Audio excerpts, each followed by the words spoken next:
can count right. Today is the dozenth episode.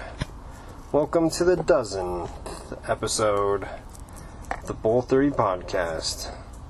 I'm still smoking this Tangy because I'm recording all of these at the same time, but I'm much higher than I was earlier because I am taking real rips with a real lighter spark every single time.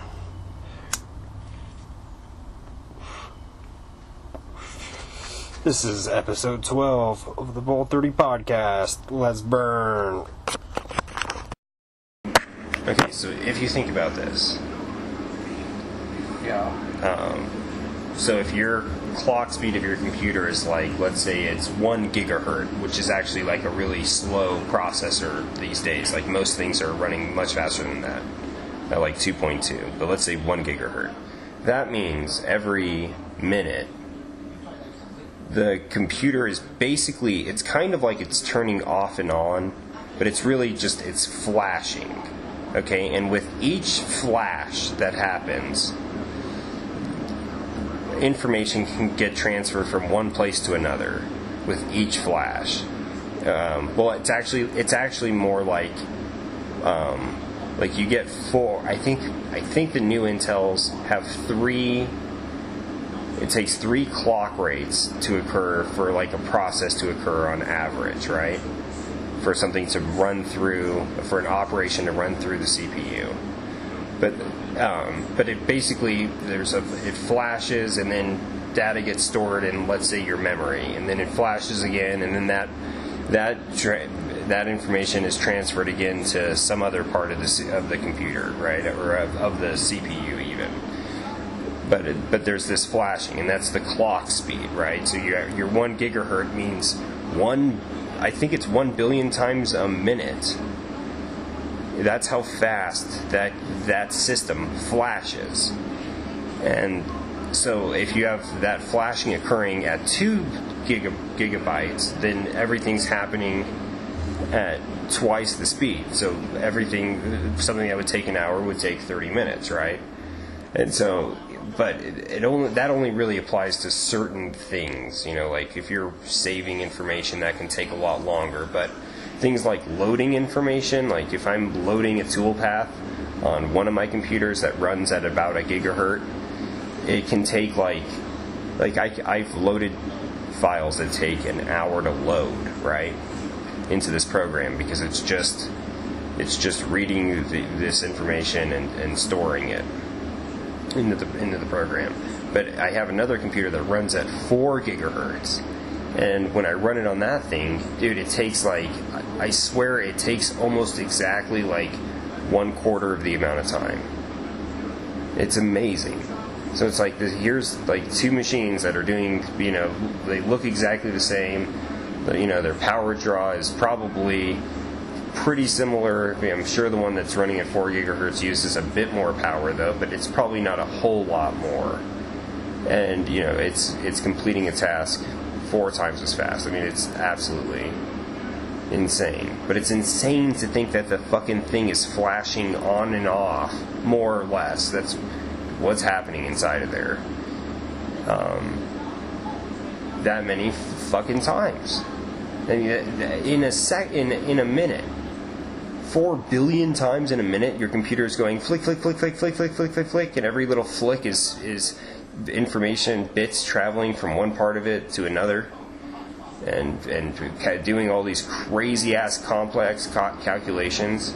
I mean, it is fucking nuts. And then the number of transistors that are on those things, unreal, and then they just made it so small that they're well, now, I mean, in order for somebody to actually hold this thing and put it into and assemble it into another component, it needs to be a certain size, or at least people are used to buying things that are this size, and we can, things kind of work well at this scale, so now we can make them so small, we'll just put 24 of them on one chip now. And that's what you have now. You have 24 CPUs on a single chip, like a 24 core processor. That's like the most cores you can get from Intel right now on a single chip.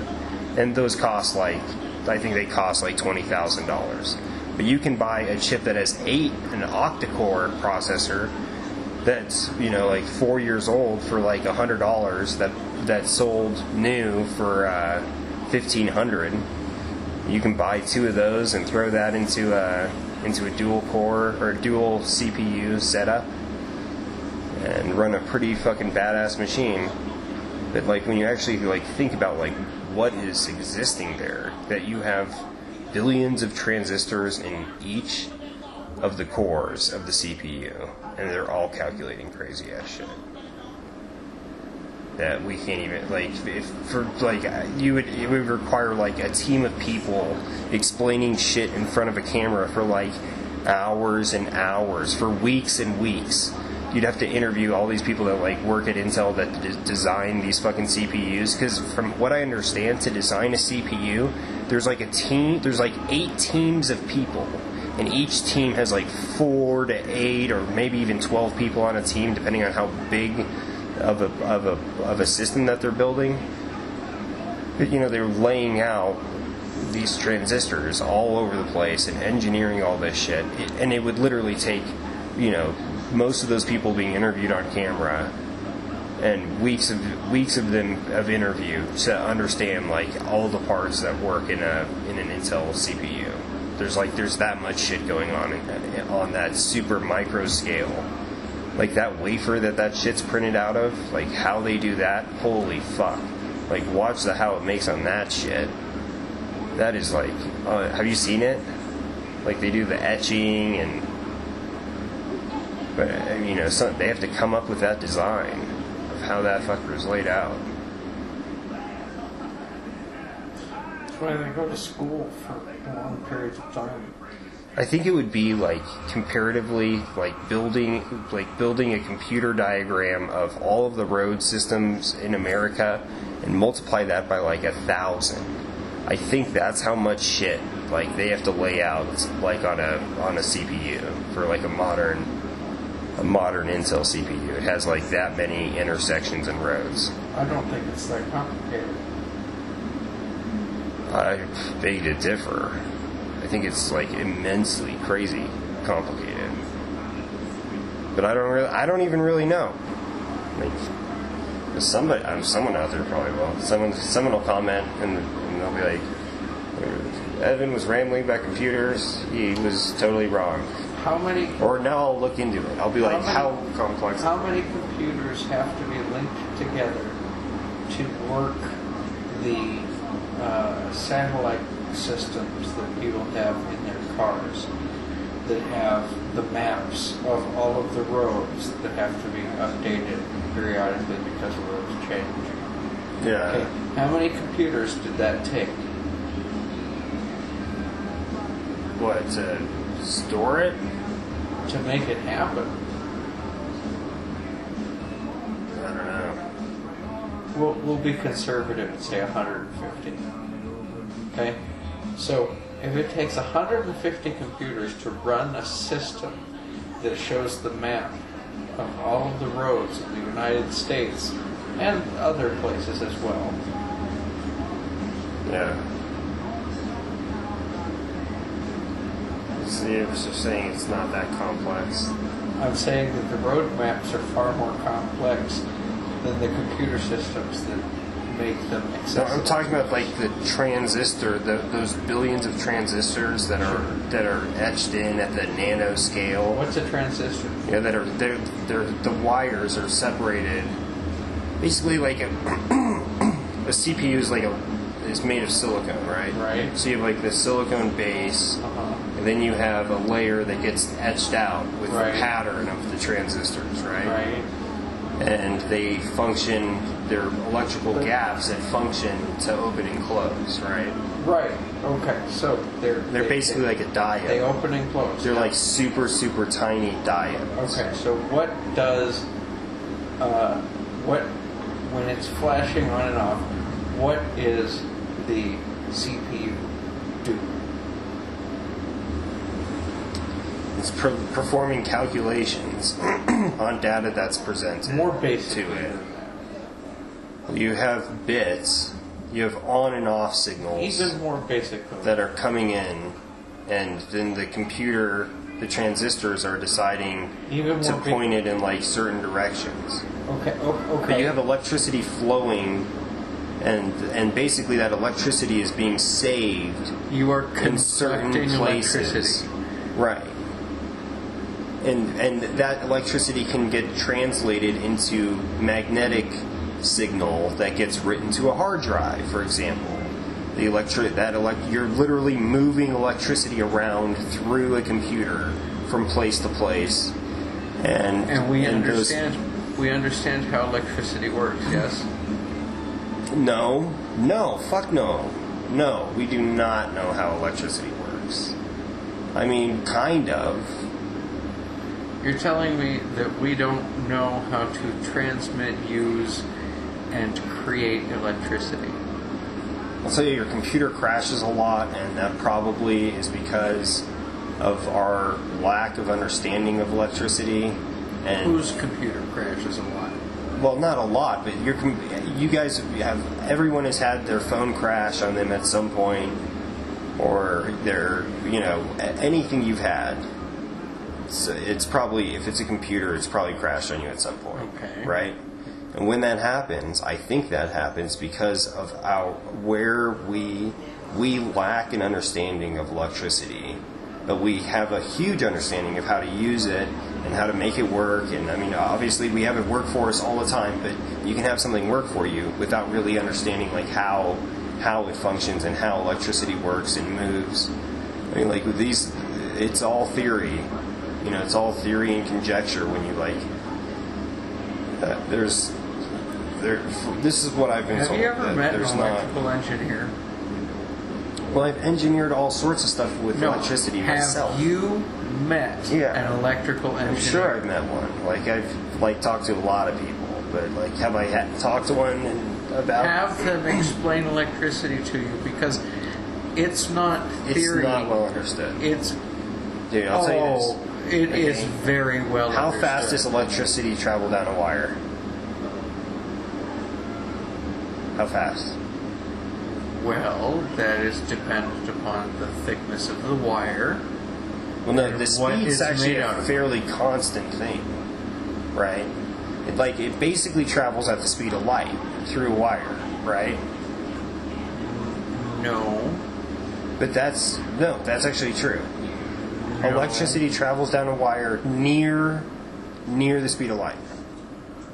I don't believe that is true. Well, you're correct, but if you search what I just said on the internet, you'll find people that if you look at it a certain way, you can certainly say it travels extremely quickly down the wire, right? But that's what we observe. But what's actually happening when they've actually measured how fast electrons are traveling down a wire, when a current is flowing, it flows at about the rate of honey.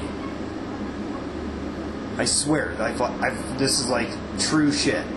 That the electrons flow down a wire at the rate of about flowing honey. So you can imagine this is I'm talking about a millimeter a minute maybe. Really slow. But the thing is, when you apply electricity... Where did you get this information from? You can see this from a TED Talk called What is Invisible is what it's called. It's a really, really good TED Talk. It's 20 minutes or so and long, and it's animated. It's really well done. But it's a TED Talk. If you search TED Talk, This was not actually video evidence of something that actually he's happened. he's referencing research that's been done, and so when they actually but this is not something that we actually see happen. No, you don't see it. And have you measured, looked into the right? research, and has this research been proven more than once? I mean, if you've ever seen lightning, you can see that electricity moves really, that type of electricity moves very, very quickly, right? I mean, a lightning strike happens in an instant. It's not like you can see it coming and dodge it, Like if you're getting hit, like that thing just strikes and like it hits and then it disappears almost instantaneously, right? Sure. And so in that system, it moves really, really quickly. But in a wire, what's happening is like if you apply voltage to one side of a wire, and then you have a closed circuit, you have like from the time that the voltage is applied to one side of the wire and the other side of the wire being fully charged, like it's almost instantaneous, right? Let's say it's like a foot long wire.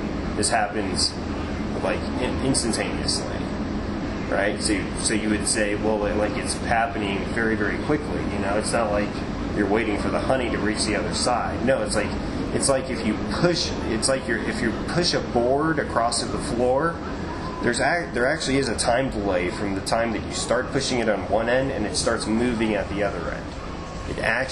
Those two things happen at different times. They're really, really close though. The difference in time is basically the amount, like at the speed of light, basically. Like the speed of force through like a wood, like being pushed at like on a really, smooth surface. It's really, really a fast transition. But there is a measurable difference actually. And so like when you apply electricity on one side, it starts flowing out the other side immediately.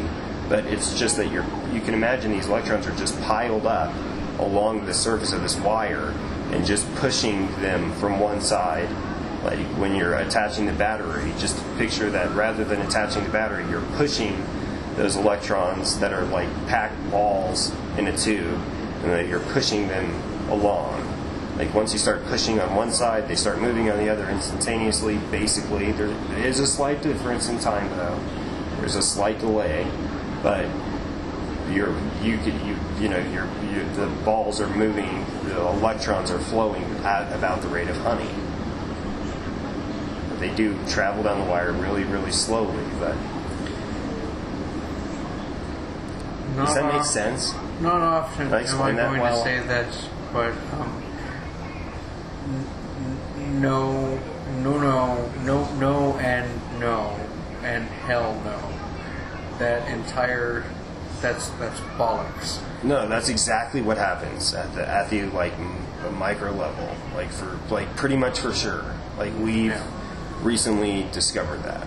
Like there's been research papers talking about electrons flowing at the rate of honey. Like that's like a fact. No. So in a wire, electrons flow at the rate of honey. But the instance of electricity occurring on the other end is instantaneous. I know. What you have explained just goes to show that whoever wrote this paper has no idea how electricity works. When you apply a current to a circuit, the reason that it is instantaneous on both ends is because you need to think of it like a chain. Well, yeah, I mean, you can make the analogy as a chain. And comes back into the other. Yeah. That's why it's instantaneous. It is like a chain. That like at the micro level, when you're applying voltage, you're pushing electrons into the place of electrons that are already there in the wire, and that those ones are pressing against the ones in front of them, and the next ones, and the next ones, and the next ones, and it's like a chain reaction that occurs basically instantaneously. It's not truly instantaneously. It's not just a chain reaction. It is instantaneous because it is a. It is instantaneous because it is a chain. We'll have to agree to disagree on that one. But I'm going to have to do more research to verify what I've been told. You can't, like here I am. I'm defending a TEDx talk that I saw that I haven't back researched on. So I've tried to bullshit my way a little bit on it, but I'm even kind of I don't know. Fuck, what do I know? But I think it's definitely. Let's put it this way, okay? There is varying opinion out there about how electricity works, and there's theories about how it works, and I think that there's more understanding that we do have to come to, I think, in the future, and when we achieve that, then our computers will crash less frequently, because the transistors in a CPU are like 40 nanometers apart from one another, like on the newest ones, or like I think even the newer ones are at like 28 nanometers. So that's basically, you have a conductor with a separation from another conductor by 40 or 28 nanometers. It's like so fucking tiny. Like, that's super, super tiny. And I think that since we don't have a full understanding of how electricity works, we'll have things where like electricity will wind up jumping around in there in some way, or there's something about the way that they're designing it that the magnetic fields that are being passed through the transistors are interfering with one another. But I think that we have a lot to learn, or maybe we as a species don't, and I just do. That's possible as well. Maybe I'm mesmerized by the things that I think don't exist, and I'm bitching about it, and maybe they already are around, and it's just like it's not financially viable or something like that, or it's like government secrets. Yeah, I'm fascinated with those. All right.